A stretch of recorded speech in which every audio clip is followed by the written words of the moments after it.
Well, welcome everyone to the first session of our educational series on the Race to Resilience initiative to organize transformational resilience coordinated networks throughout North America and worldwide to address the climate ecosystem biodiversity crisis.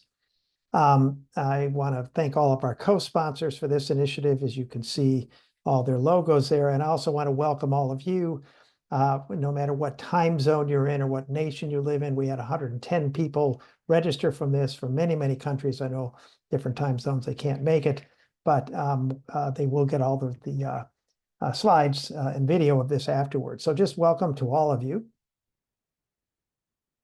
And I want to just start by just clarifying the key message throughout the entire series and throughout the entire Race to Resilience initiative that we've got running.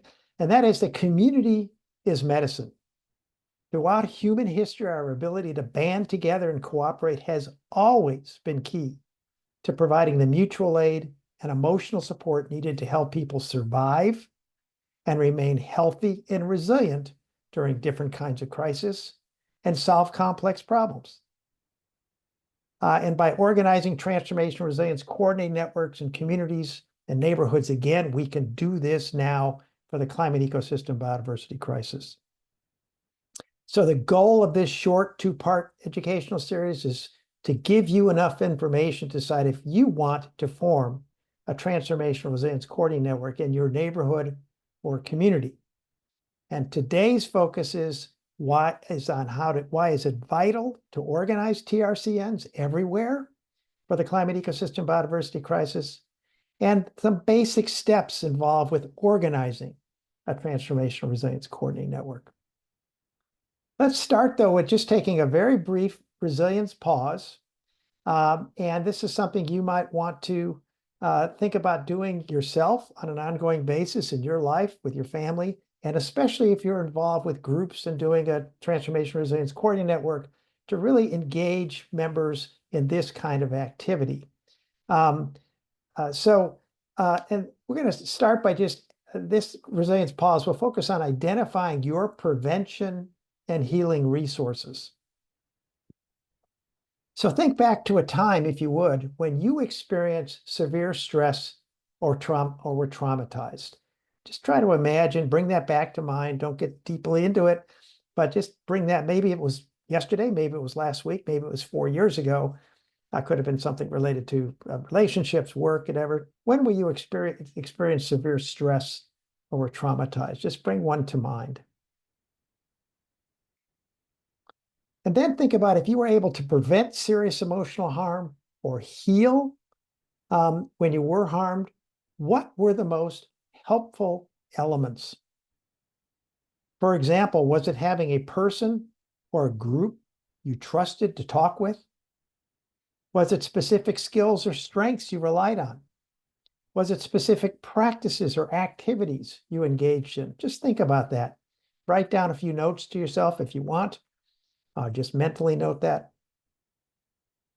Remembering the resources that help you prevent distress and trauma or heal from them, and how you can strengthen and maintain them in the future, can be life-saving for you and others. And helping others remember and strengthen their resources will help them also and give you meaning and purpose in your life. And this is what transformational resilience coordinating networks can do. So we're going to do short breakout rooms now. Jesse, let's just make these 5 minutes. And it will probably just be groups of 3 to 4 people, maybe 5. And just very briefly introduce yourself, where you live, and the type of work you do, if you're willing to share that, what your favorite dessert is, and then as a group, just discuss what you hope to take away from this short educational series about the Race to Resilience Network. So we're just going to do this for a very brief time, just so you can get a sense of who else is there and get connected with some people. So Jesse's going to divide you up into breakout rooms now. Jesse? Thanks, Bob. Opening all rooms, you'll be able to see the timer up in the top right of your screen. We'll see you back here very soon.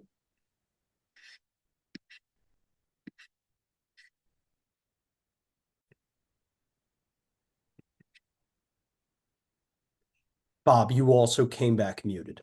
So see your mouth. Okay, am I unmuted now? Yes. Okay. We're going to do another breakout room down the road. So if you have comments, anything that came up in your breakout room, post it in chat, post questions that came up, anything you want in chat, and we'll come back and try to talk about it down the road here. So why is it that we really need to form these transformational resilience coordinating networks? And I'll explain more about that in a second. And it's because of that, on top of so many other stresses and traumas that people are experiencing today, including the political trauma, the economic stresses, et cetera, the climate ecosystem biodiversity crisis is going to impact everybody. I think most of you probably know by now that global temperatures, for the first time in recorded history, rose by 1.5 degrees Celsius, 2.7 degrees Fahrenheit, above pre-industrial levels for an entire year last year, which is already and will increasingly activate a number of irreversible impacts. And even if all global emissions were swiftly eliminated, which just simply isn't going to possible, global temperatures will continue to rise for about 40 years due to a process called thermal inertia that just takes time to work itself out. And more warming is thus inevitable. And every small increase in global warming creates, in hotter temperatures, creates more harm to people, to ecological systems, and to biodiversity worldwide. And just as importantly, on every continent, and the research is really unequivocal about this and pretty interesting, and in every ocean, organisms are trying to either migrate uphill if they can, or north and south away from the equator to get away from the heat. And many are dying in the process, or dying because they cannot move, which is altering ecosystems around the world. And most of the impacts happen gradually and then bam, suddenly, because they hit tipping points. And we don't notice it until boom, it's too late. Just a few of the impacts of last year in the US, the wildfires in LA that were larger and more intense due to record drought. There's 27 other record climate disasters, including Hurricane Helene and Merton, that caused 2,300 deaths and over $1 billion damage each. In Canada, record heat, record flooding in Quebec, wildfires in the Canadian Rockies, worst drought ever in South Africa, heat waves, intensified issues in flooding in many African countries. It's the hottest summer on record in Europe, with more deadly heat waves and wildfires in many countries, and the hottest and driest summer in Latin America and South America, with unprecedented wildfires in Brazil and the Amazon. And there's many other impacts. These are just some of what's happening. And so what are the mental health and psychosocial impacts of this? And on top of many other stresses and traumas that are creating mental health and psychosocial impacts, we have those of the climate ecosystem biodiversity crisis. And one is that we tend to focus on is the psychological, emotional stresses and traumas caused by more injuries and deaths, damage to homes and communities, loss of livelihood, destruction of valued cultural resources, and much more due to more frequent, extreme, and increasingly catastrophic weather disasters. But just as important is widespread distresses caused by cascading breakdowns to the ecological, social, and economic systems people rely on for food, water, shelter, jobs, healthcare, safety, and other basic needs. We're seeing these especially true in middle and lower income nations. But we're also seeing physical injuries and chronic health problems caused by extreme heat, inhaling wildfire smoke, fossil fuel pollution, and much more that can activate depression, anxiety, and other mental health and psychosocial problems. Then there's the emotional distresses caused by biopsychological changes, such as disrupted sleep patterns caused by hotter temperatures, or when the power goes off because of a disaster. And there's the emotional distress caused by changes in lifestyles required to reduce the climate impacts to manageable levels and adapt to those impacts, including involuntary migration, or even having to give up fossil fuel powered goods, change your vehicles, change your heating and cooling systems, et cetera. And there's mounting worry, anxiety, fear, anger, and hopelessness about what the future will bring. That's often called eco anxiety, climate grief, et cetera. A lot of research and focus has been on that, but that's just one of many, many of the issues. They're all important.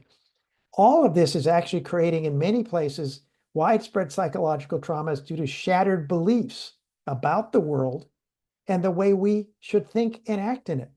These are personal beliefs, religious beliefs, economic, et cetera. And it's creating harsh pushback by many. We're seeing this now in the US in many ways, pushback to maintain the current and longstanding beliefs and assumptions. And in different ways, magnitudes and times, everyone's going to be impacted by these impacts. This is a population level problem. But in the near term, those with the greatest risk include middle and lower income nations that have added little to nothing to the climate ecosystem biodiversity crisis, especially those near the equator. BIPOC residents, Black, Indigenous people of color, low income migrants of almost any location. We're seeing that now in the US today. Ethnic minorities, single women and children, people living alone, the elderly, people with insecure housing, people with pre-existing physical or mental health conditions, and first responders. And so in the climate ecosystem biodiversity crisis are the impacts that are aggravating existing inequalities and injustices and adding new ones that create even greater impacts for many of these groups. But I want to warn you all to be very careful about how vulnerability is framed and addressed. And that's because a disrupted climate system often makes assessments of who is vulnerable flawed. And what I mean by that is think about what happened with Hurricane Helene in North Carolina. No one expected a hurricane to get that far west in North Carolina, and it impacted everyone. They weren't prepared, so everybody was vulnerable to it. And that's going to continually happen. We're going to get better at projecting impacts, but we're never going to be able to understand the scale, scope, exact locations, et cetera, where it will be. And just as importantly, focusing only on vulnerable populations can allow wealthier people to think they are immune and don't need to cut their emissions or change their policies and practices. That's a really important point. So unless we build population-level transformation resilience, the climate ecosystem biodiversity crisis is going to create an epidemic of distresses and traumas. We all know what distress is: psychological, emotional, spiritual distress, worrying about what happened in the past, worrying about the future. We just talked about that a little bit. That many of us have that already, many others do. Individual trauma is when a person's deeply held views of the world as a safe place, et cetera, and their role in it are shattered, and they really don't know how to respond. They ended up being dysregulated and can't think clearly. Don't know how to respond very well. But what we're also seeing is community trauma, where the individual traumas are experienced and the stresses are experienced by entire communities, not just a few individuals or small groups. Everyone's traumatized as a community burns down, like in LA, or is damaged by a hurricane or other kinds of impacts. And just as importantly, we're seeing societal traumas, which goes beyond a community to affect entire nations, entire cultures, way beyond a specific geographic area. And without initiatives to prevent and heal these impacts, the climate ecosystem biodiversity crisis is going to be the greatest societal trauma modern society has ever experienced. How do these impacts occur? Think about your own body. This little graph is trying to describe them. When you're stressed, do you get headaches? Does your shoulder hurt? Do you get chest aches? Your fingers hurt, your feet hurt, et cetera. Those are signs of stress most often. And this is what's happening. You're experiencing a stress and you're going into a flight, freeze, or fawn mode, a reaction, which is caused by the release of cortisol and adrenaline into your bloodstream. It creates physical reactions, increased blood pressure, pulse rate, difficult breathing, et cetera, sleep disorders, and mental reaction, excessive worry, fear, guilt, loss of trust in others, shattered assumptions, and loss of meaning in the life. That's common. Most of us experience that often, and then just get ourselves out of that. We have skills, we have knowledge, or we realize that there is no threat that caused that stress, that it was fake or false. But if we don't discharge that feeling, what can become a helpful adaptive reaction can become harmful. That is to say, these fight, flight, freeze, or fawn reactions, initially, they're helpful. They're trying to help us deal with a perceived or real threat. But if we don't discharge that, it can become very unhelpful, and we get individual distresses and traumas that can lead to maladaptive coping. We try to self-numb ourselves by legal and illegal substances, food, tobacco use, whatever. We seek relief from the distress via diversions like hypervigilance, social media, electronic videos. We seek relief by turning our distress on our spouses or children or other people with aggression and violence. Or we simply dissociate from it. We disconnect from the real world. We deny what's happening. We neglect what's happening, and we reenact the same patterns that we have seen, all of which leads to less ability to cope, problem solve, and enhance our health and well-being. If this continues, and many of us experience that often in our lives, and we're able to discharge it and move beyond it. But if it continues, we can experience all-encompassing personal breakdown, physical health, psycho-emotional problems, spiritual problems, cognitive problems, behavioral problems, all of which again gives us less ability to cope, to problem solve, and to enhance our well-being. And if many people are experiencing these kind of distresses and personal breakdowns, you get community and societal trauma or collective breakdown, which is high distrust, despair, hopelessness, loss of empathy and compassion for others, can lead to authoritarianism and extremism. We are seeing these now in many countries. We versus them polarization, vast aggression, violence, etc. No concerns about environmental impacts. And again, less ability to cope and problem solve. And that feeds back and creates more stresses, and this becomes a vicious cycle. And again, this is what we're seeing already. And just as importantly, people who experience constant fight, flight, freeze, or fawn reactions retreat into a self-protective survival mode.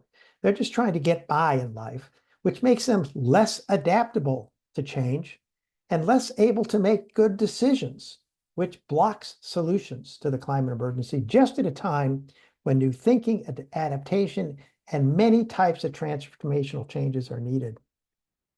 Individual mental health and human services cannot address these challenges. They will remain important when, where, and for whom they exist. But in many communities and in many nations, especially middle and lower income nations, there are few or no providers. And due to the fears of stigmatization, racism embedded in the systems, conflicting religious beliefs, high cost, and other factors, 50% of the people who could benefit from mental health services will not engage. And mental health services are also reactive. They mostly treat individuals with symptoms after they appear. They do not proactively prevent widespread problems by building resilience and activating transformational resilience. So it's really important to understand that there is no community resilience without widespread social, psychological, and emotional resilience. When we talk about community resilience, when you see agencies do that, et cetera, it's mostly focused on external physical resilience, infrastructure, and other external factors. And while that's important, most of that work is done by nonprofits, NGOs, private companies, or public agencies. They might gather some information from the public. What do you think? But they develop their own plans and they go and implement it. They don't meaningfully involve local residents. And they rarely integrate building social, psychological, emotional resilience into this work. And as often seen, many external physical efforts have limited effect or fail simply because we can't project. We don't know the exact magnitude, location, scope, et cetera, of the impacts. And also the climate ecosystem biodiversity crisis, the impacts go far beyond extreme weather events. So there's cascading disruptions to the economic, social, and economic systems people rely on for food, water, shelter, jobs, et cetera. And this underscores the urgency of placing an equal emphasis on strengthening the human, social, psychological, emotional dimensions of community resilience. And again, I'm repeating much of what you might have heard in the first session if you participated in the first session. So I just want to make clear, though, that and the reality is most of the traumas people experience today, mental health issues and psychosocial issues, and other traumas are really the result of interacting family, social, economic, built and ecological factors. This is the social ecological model. See at the bottom. Yes, it's true that individual genetics and family experiences, early childhood experiences, et cetera, our biology influences our capacity for mental wellness and resilience, but that is heavily influenced by our connections with family, friends, and social networks and the social norms and values that they hold, which is definitely influenced by the community in which people live, the conditions of neighborhoods, workplaces, schools, religious and spiritual organizations. All of that is significantly influenced by structural factors, policies, institutions, power relationships, the types of services that are available. And all of that is definitely influenced significantly by environmental factors, the conditions of food and water, open space, green space, physical built environment, housing, et cetera, economic and ecological systems. And there's an old Native American saying that we are shaped by all our relations. And there's an old Bantu term in South Africa, Ubuntu. I am because we are. Since we are, therefore I am. And so this means we really have to address all of these interacting efforts to help people survive and remain healthy and resilient during the long climate ecosystem biodiversity crisis. And this means we have two urgent tasks in front of us: to create the social support networks, create the social infrastructure and communities to provide the mutual aid and emotional support people need, all residents need, to remain physically, socially, psychologically, and emotionally safe, healthy, and resilient, and use adversities to find new meaning, purpose, courage, and hope in life and thrive. And that's got to be interlinked with mobilizing local residents, groups, and organizations to do their part to reduce the climate ecosystem biodiversity crisis to manageable levels and create safe, healthy, and resilient local, physical, social, economic, ecological systems. And these two interconnected tasks require that we expand beyond many long-held assumptions, beliefs, theories, and practices, including the reliance on the individualized biomedical model of health. That's going to solve our issues, or a way to do it, and even direct human services. They will both remain important, but they cannot address these issues. We must all think systemically and respond holistically. And if we do this and view the climate ecosystem biodiversity crisis as a teaching tool, what can we learn from this about our lifestyle, about the way we treat each other, the way we communicate, the way we cooperate? We can use it to learn, grow, adapt, and activate deep-seated transformational changes. So this means we must proactively build population-level mental wellness and what we call transformational resilience. And what this means is when suffering is caused by previously unseen forces that have no endpoint, no resolution, or simple cure, that is the climate ecosystem biodiversity crisis. There's no endpoint. This is going to get worse for decades. There's no simple resolution or simple cure. The priority must be to help everyone develop the capacity to buffer themselves from and push back against the stressors. And just as importantly, use adversities as transformational catalysts to learn new things about the world and ourselves, adapt to changing conditions, and find new sources of meaning, purpose, courage, and hope in life. And so transformational resilience really involves two different kinds of focuses that are directly interconnected. We call them presencing and purposing. And this involves helping everyone strengthen their capacity for presencing or self-regulation and co-regulation, different ways to calm the body, mind, emotions, behaviors during traumatic stresses, and help others do that as well. That's called co-regulation.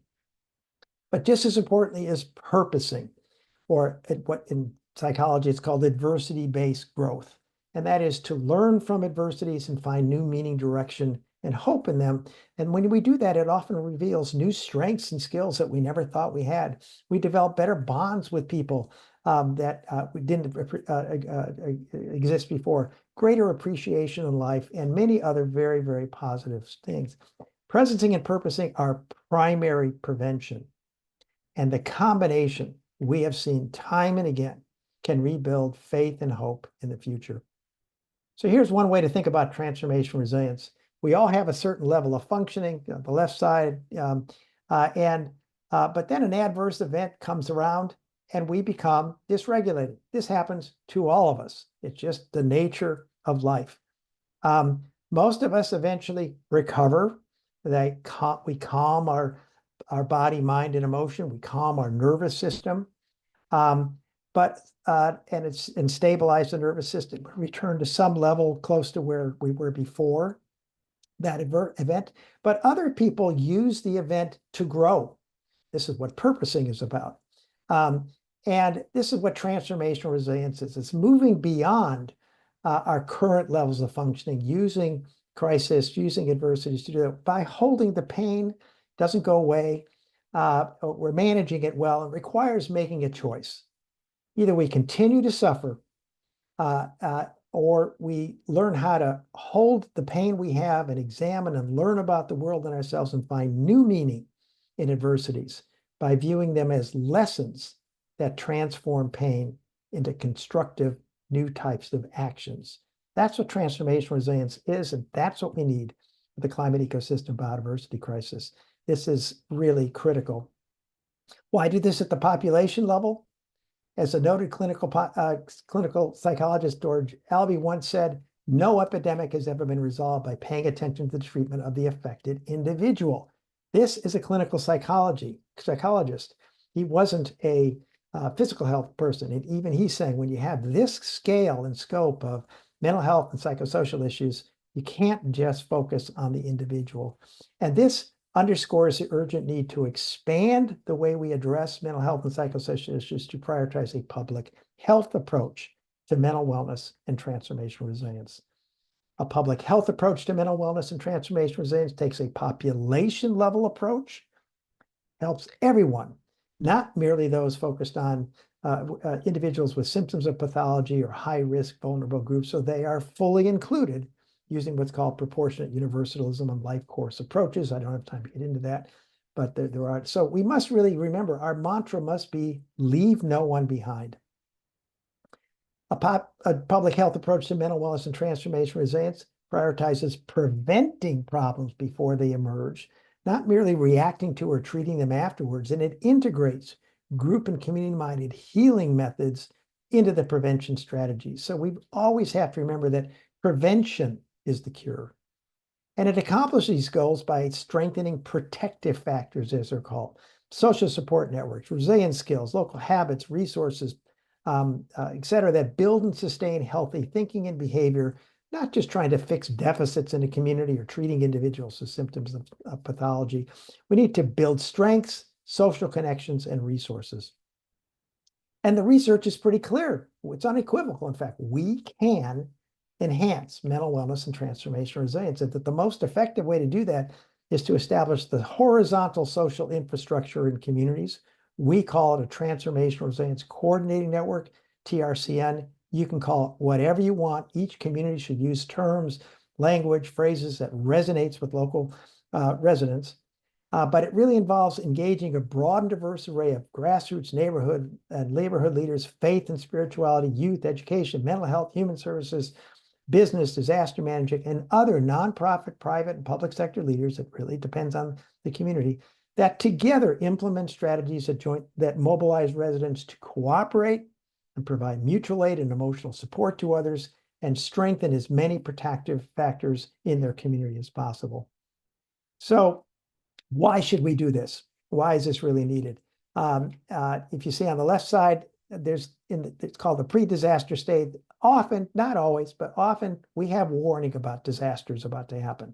With the climate emergency, it's been 40, 50 years. Sometimes it's just a couple of days, a couple of hours. Then the impacts occur, and that can traumatize 20 to 40% of the people who are directly affected, and 10 to 20% of others who see people or know people who are affected but aren't directly affected, or first responders. And then we go through the heroic phase. As the impacts are occurring, people who never met the other people step forward and put their lives on the line to help others. They're heroes. And this is really wonderful to see. And it happens, and that's where we put our attention on those folks, And then we enter what's called the community cohesion phase. Sometimes it's called the honeymoon phase. And this can last for a few days or months, depending on the size and scale of the disaster, where people who don't know each other, often don't even like each other, come together and provide food and water and shelter and other kinds of practical assistance to each other.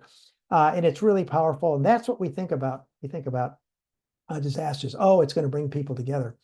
And that is very powerful. But it just is true time and again that eventually people have to go back and put their lives back together. And so the community cohesion phase ends, and then you enter a long period of disillusionment, as we call it.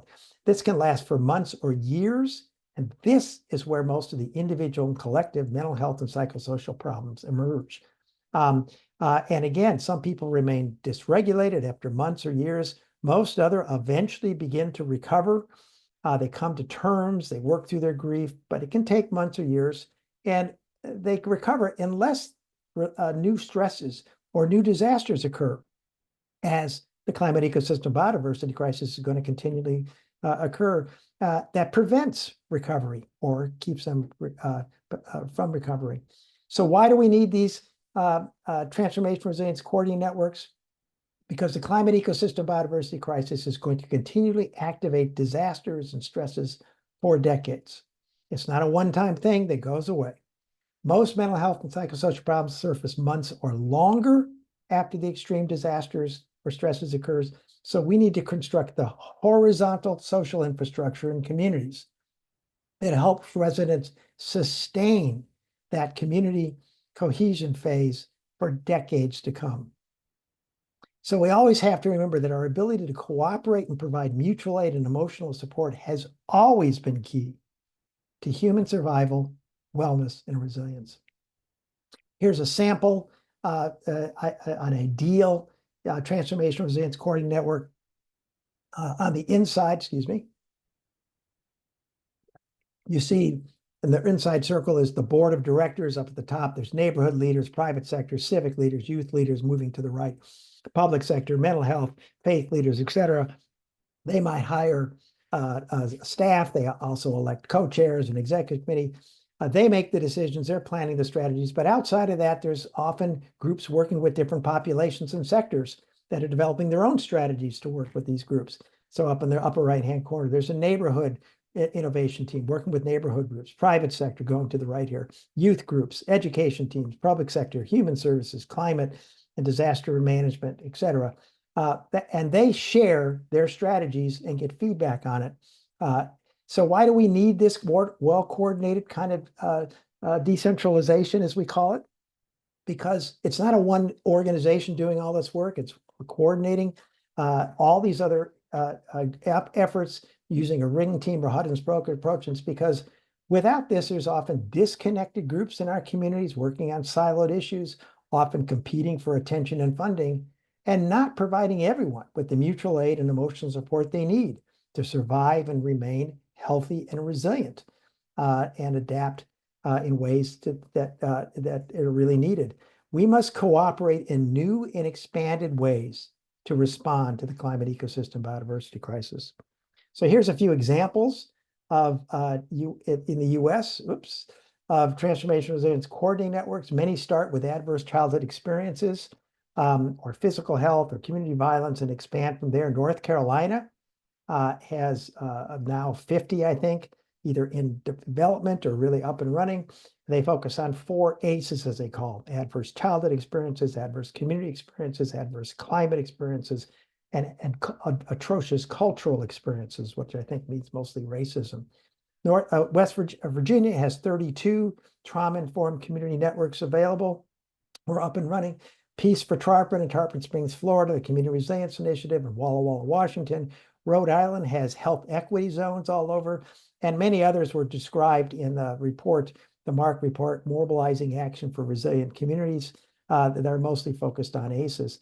But there's many of these kind of initiatives underway internationally also. They're called mental health and psychosocial support groups.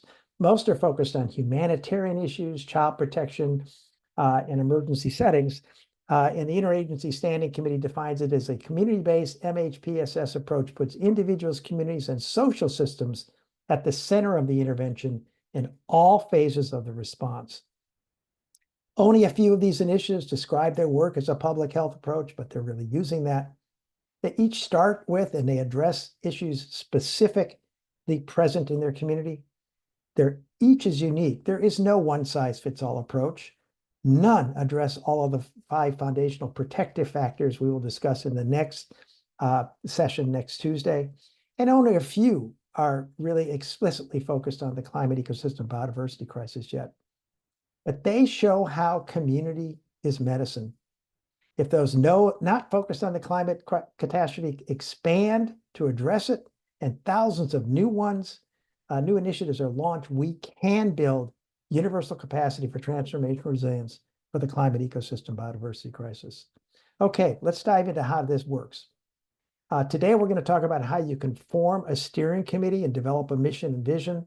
And next week, the next Tuesday session, we're going to go into much more about how you can use a public health approach to develop your strategies to build population level mental wellness and transformational resilience. So how can you form a new transformational resilience coordinating network in your neighborhood or your community? What we've seen time and again is reach out to friends and colleagues and form a 3 to 5 person planning team that together develops an initial mission and vision of success. So who do you know that might be interested in this? Reach out to them and say, hey, I've learned about this. This sounds interesting. Can we talk, have coffee, have, get together, have dinners, whatever it might be, and begin to talk about it and develop a planning team and say, what would we do? What would our vision be? What would our mission be? And how would that be different than what's happening today in our community? And then the planning team creates an elevator speech, a short 1 to 2 minute description of what their mission and vision would be, and then tries to identify 3 to 5 other community leaders and go meet with them and share the elevator speech and see if they'll participate. This is how almost all of these resilience networks formed in some way. And then you continue the process. You continue to get more people involved until 8 to 10 people who are who work with or represent different populations or sectors in the community are interested. And it can take a couple of months. It's not something that happens fast. It does take extra work.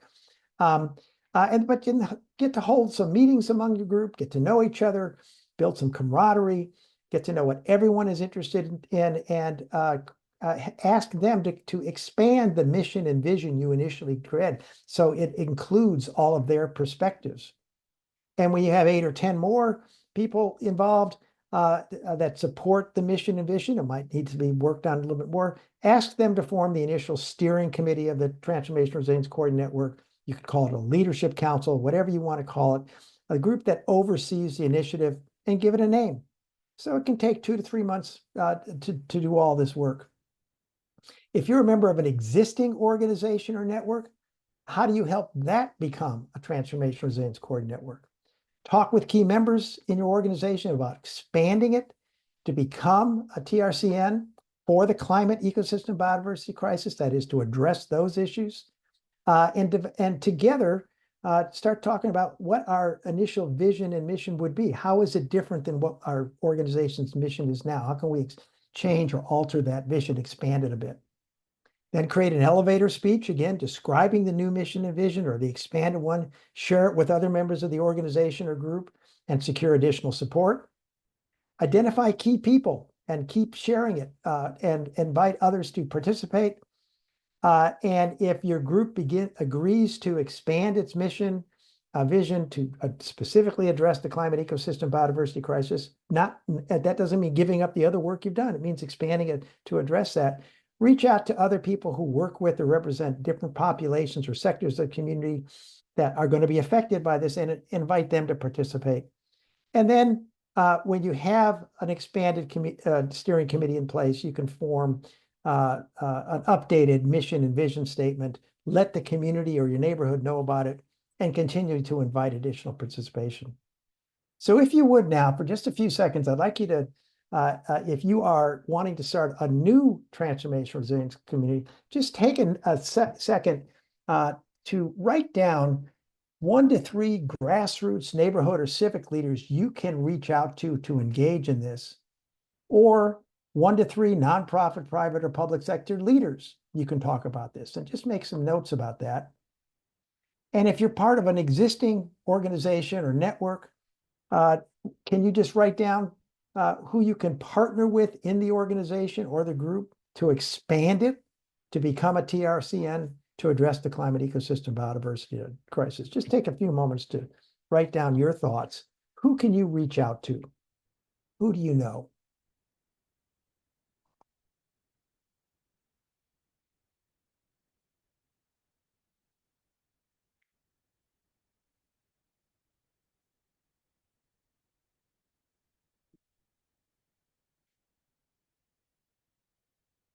And as you do that, we're now going to go into another set of breakout rooms. This will be a little longer. Jesse, make these 8-minute breakout rooms if you would.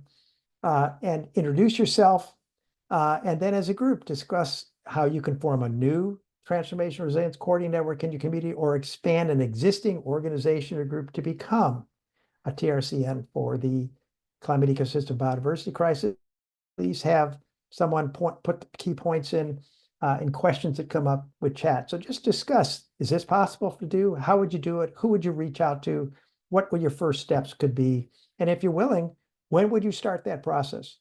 So Jesse, I'm going to turn it back over to you, and we'll have breakout rooms, and then we'll see you all in about a little over 5 minutes, a little more than that. And Christian's putting these directions in chat for you. Appreciate it, Bob. Just reforming breakout rooms to make sure each room has enough with some folks who had to drop off. But yes, so 8-minute breakout rooms starting now. Also, this time I made sure, and I hope that I'm not lying to you this time, there will be a 30-second warning before you all come back to the room. And so we look forward to seeing you in about 8.5 minutes here.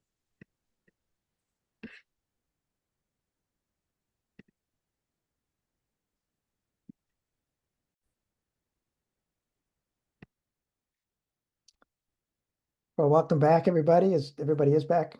Am I correct? Great. If you have any thoughts, any comments, anything that came up, please share that in chat. We'll dive more into this next week, but there's much more information about how to form and operate a steering committee in the handbook for prospective transformation resilience coordinating networks that everyone who applies to form a TRCN will get. We send them to them so that you'll get more information about this. So let me just very briefly outline again our program to help form and operate the TRCNs, the Race to Resilience Initiative. If you want to become a prospective transformational resilience coordinating network, that is to say you want to begin to try to organize a steering committee, when you apply to form this, we will we will designate you as a prospective TRCN and send you a handbook. We will provide technical assistance by phone, email, and involve you in a community practice. Right now, we've already got about 14 groups doing this, and they're involved in a monthly community practice to help you form a wide and diverse steering committee and help that steering committee develop a mission, vision, goals, and clear operating procedures on how you want to operate. And once a steering committee is developed with a clear vision and mission, et cetera, we'll invite you to become an emerging transformational resilience coordinating network, so you have a steering committee in place, and now what you want to do is develop a strategy to build population level mental wellness and transformational resilience. And we'll provide you a different handbook along with technical assistance, again, phone, et cetera, and involve you in a community practice to help your network develop a multi-systemic strategy that uses a public health approach to build population level mental wellness and transformational resilience. When you do that and you begin to implement it, we will designate you as a commissioned transformational resilience network. So the next week, next Tuesday, our educational session is going to focus on how to develop that public health approach to implement the 5 foundational factors, protective factors we found will be essential to build population level mental wellness and transformational resilience for the climate ecosystem biodiversity crisis. So, and before next Tuesday's session, if you can join us, we might want to consider developing your own strategy to form a new TRCN. Who can you reach out to? Sort of go further than what we've just done. And what kind of elevator speech you can develop. and just try to develop that and think of people and begin to reach out to those and see if you can get a small planning committee together. Also, save the date. We're going to hold an open session a week later on Thursday, or next Thursday, February 7th, at the same time, for anybody who wants to attend. And there's no agenda at this meeting. We're simply whoever shows up. There's usually a number of people, and it's an opportunity to meet each other, pose questions that exist that we didn't get a chance to go over during these two educational forums, get feedback from others, et cetera. We'll dive into issues that we didn't have time to cover. You'll get a much more chance to meet people. So keep that in mind. Save that date if you can, if you want to attend that session. We call them an open sessions because, again, there's no agenda. There's no presentation, formal presentation. So summary of key points. The climate ecosystem biodiversity crisis is a rapidly accelerating event that in different times, ways, and magnitudes is going to severely stress or traumatize everyone. And this means we have two urgent tasks in front of us. Build the horizontal social infrastructure in communities that allows residents to provide mutual aid, emotional support needed to help people survive and remain healthy and resilient during the long climate ecosystem biodiversity crisis, while motivating people, organizations, residents, et cetera, to do their part to reduce the crisis to manageable levels and greatly enhance local social, economic, and ecological conditions. And TRCNs are the most effective way to build and sustain that kind of social infrastructure. And you can organize one if you want to, if you're willing. They are usually organized by just a few interested, committed people. So you can do it. So again, our main message, community is medicine. By organizing TRCNs in neighborhoods and communities, we can make communities medicine. And with that, I thank you for joining us today, and we'll see you again next Tuesday, hopefully. If you have any questions in the meantime, send them to the email that you get your information about these webinars from, and we'll go into more next Tuesday. So thank you for joining us, and wish you all a good week. Take care, everybody.